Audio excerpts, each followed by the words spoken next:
God help us if the Frenchies attack. If I may express another opinion, sir. The men who do desert, they're always caught, are they? Well, the ones we don't catch ourselves, the Indians catch for us, sir. They hand them over. Well, they leave them at the main gate, sir. All we have to do is bury them. Well, the Hurons do a pretty thorough job when they kill a white man, sir. Scalping? That's one of the refinements, sir.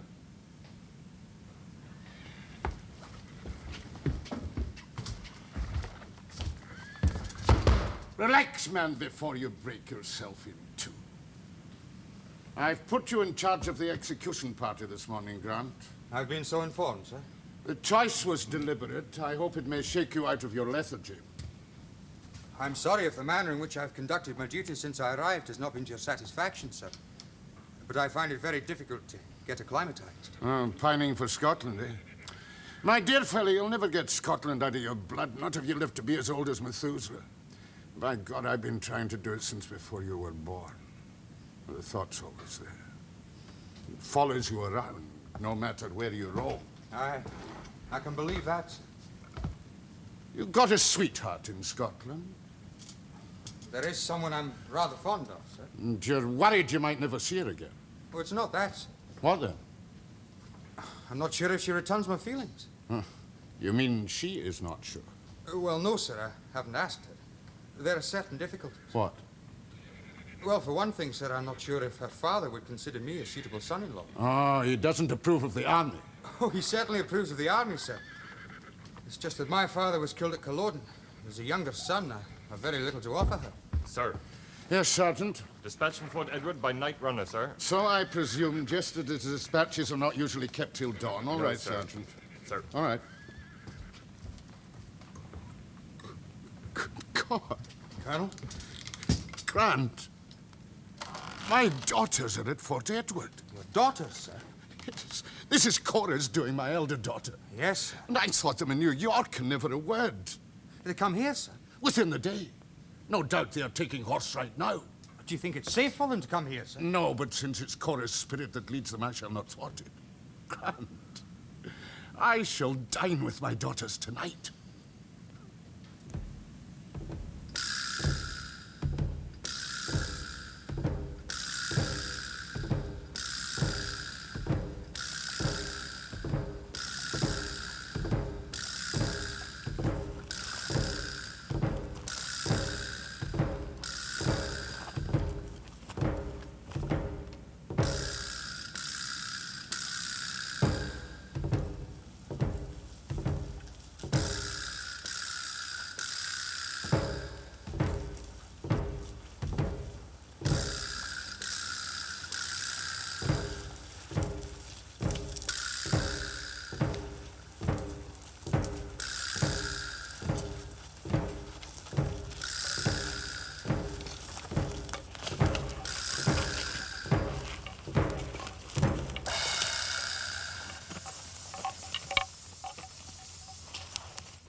Magua! Up, man! Magua is here. Does the fellow think I'm blind? The white chief think Magua is deaf. Enough of that, or I'll see you flogged. Magua listens to the white chief. You're to guide my party by the forest trail to Fort William Henry. The party will include the daughters of Colonel Munro, so keep a distance when we're on the trail.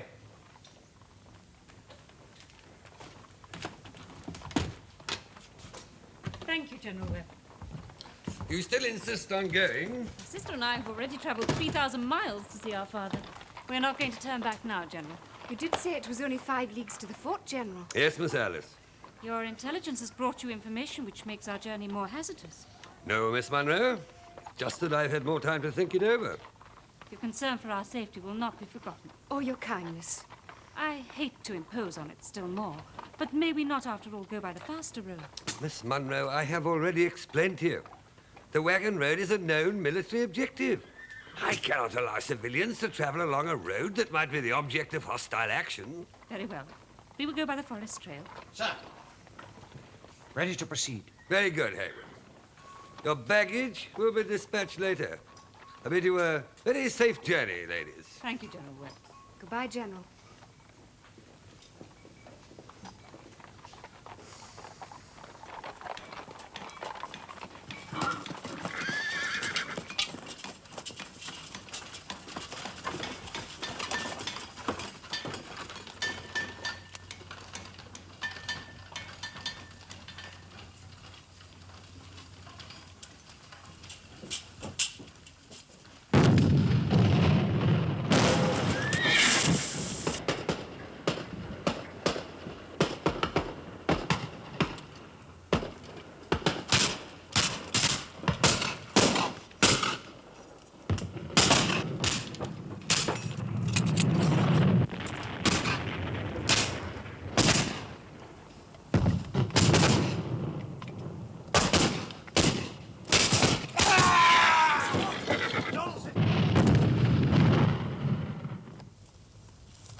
What is it?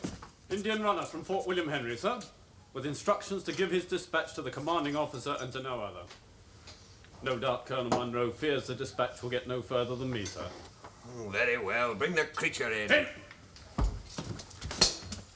Commanding officer, give in the dispatch. Out!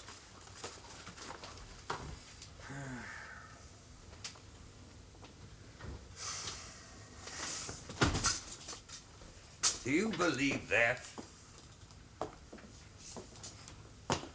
Not for a moment, sir.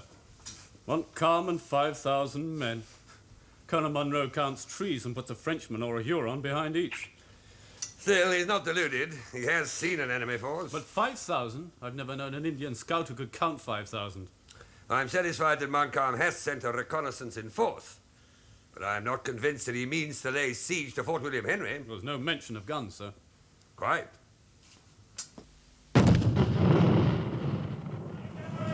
Freeze our post!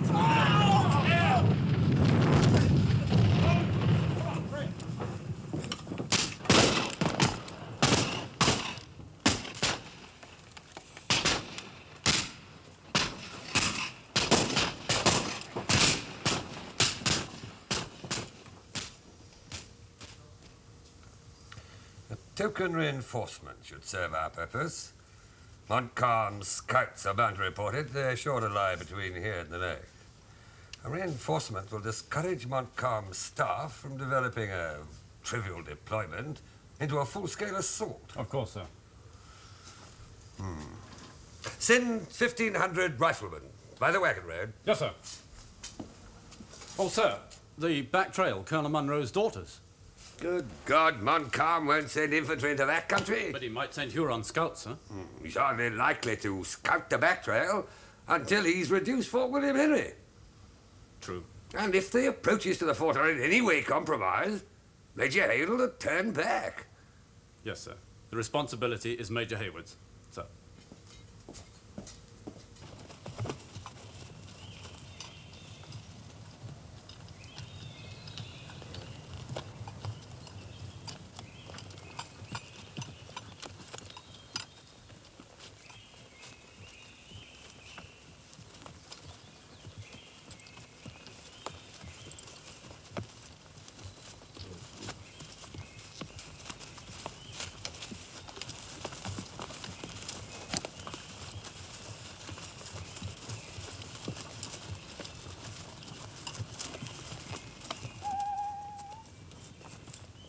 Magua, we rest here.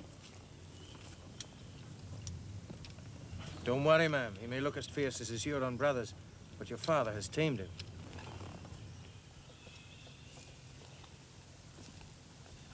I must apologize for the cold collation.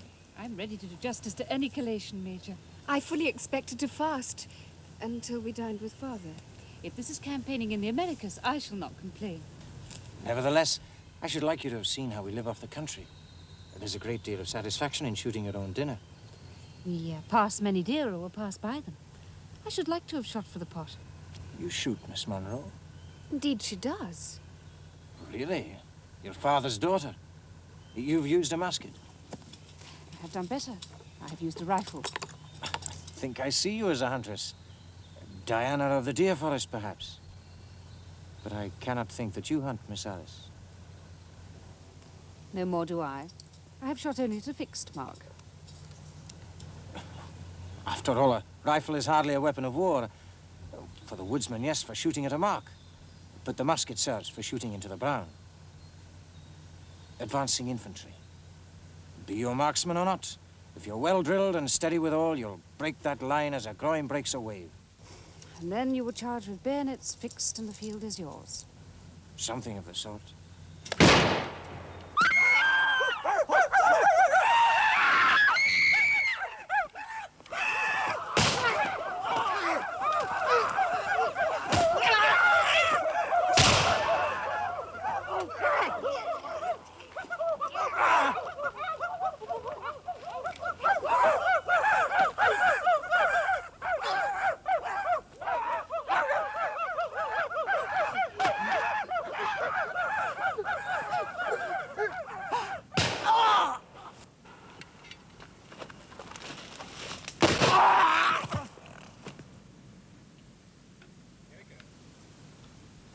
Hawkeye. At your service, Major. One moment, Hawkeye. Ladies, are you all right? Miss Cora, Miss Alice, are you hurt? Magua, for God's sake! Ladies, please understand. To them it is an act of mercy. They believe it sets the dead man's spirit free. And now, we have to thank a Native American for timely assistance. Hawkeye, allow me to introduce the Colonel's daughters. Miss Cora and Miss Alice Munro. How do you do, ma'am? Ma'am? I shall not forget you, Hawkeye, not while I live. And nor will my sister forget. Well, since I'm called Hawkeye, ma'am, it's fitting I should miss nothing. I saw you down one of them varmints. What? With the butt of your own pistol, Major. Did you think he swooned? You, Miss Munro? I was distressed by your predicament, Major. I did what I could. I'm astonished, Miss Munro, but deeply grateful for your action. Well, ma'am, since we're all to be thanked, may I present my friends, the Mohicans. Chingachgook, chief of the Mohicans, and Uncas, son of Chingachgook. Come now, Hawkeye. We must go on. I cannot stay here on the trail. You're not on the trail, Major. You're not within 10 miles of the trail. But we have a guide. Magua. He is a Huron.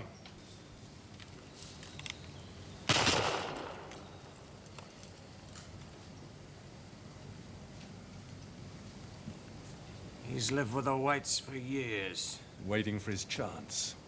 A man with a grievance in his varmint heart.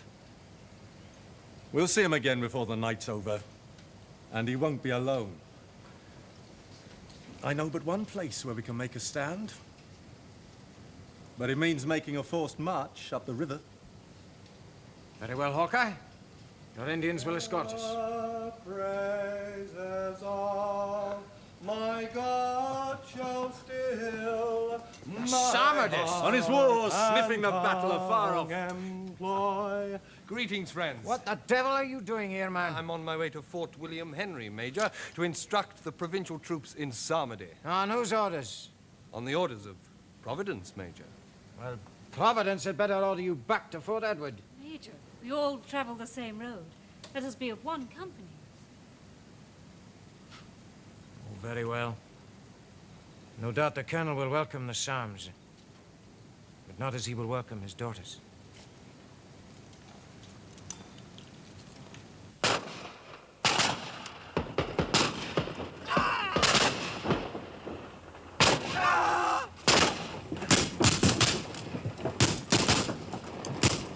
Retire!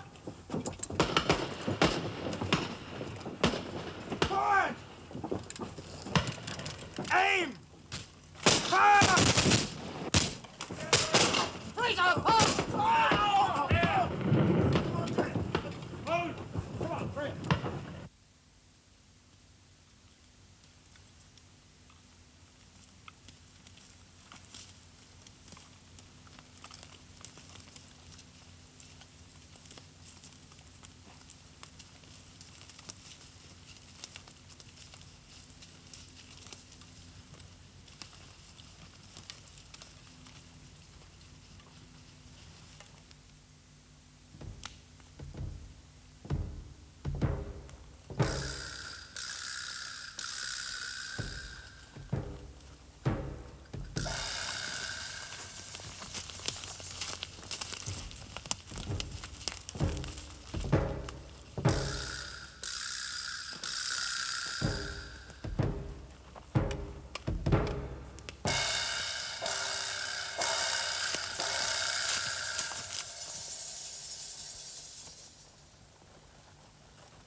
tu, ara.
Ladies' friend.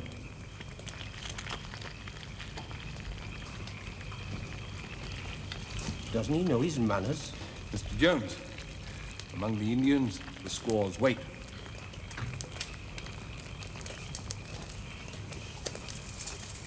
It's hardly what you call a lady's bedchamber, but it's the best I can do. At least it's a fitting place for your first meal of venison. It's very welcome, Hawkeye. Not our first. We've eaten venison at home in Scotland, have we not, Alice? Thank you, Uncas. Colonel's dining room in December is no warmer than this. May we not join you at the fire? Oh, yes, Major. It's much more cheerful in there. I think Hawkeye had more than privacy in mind. The outer chamber is not safe from rifle shots. Something of the sort. Then we will take our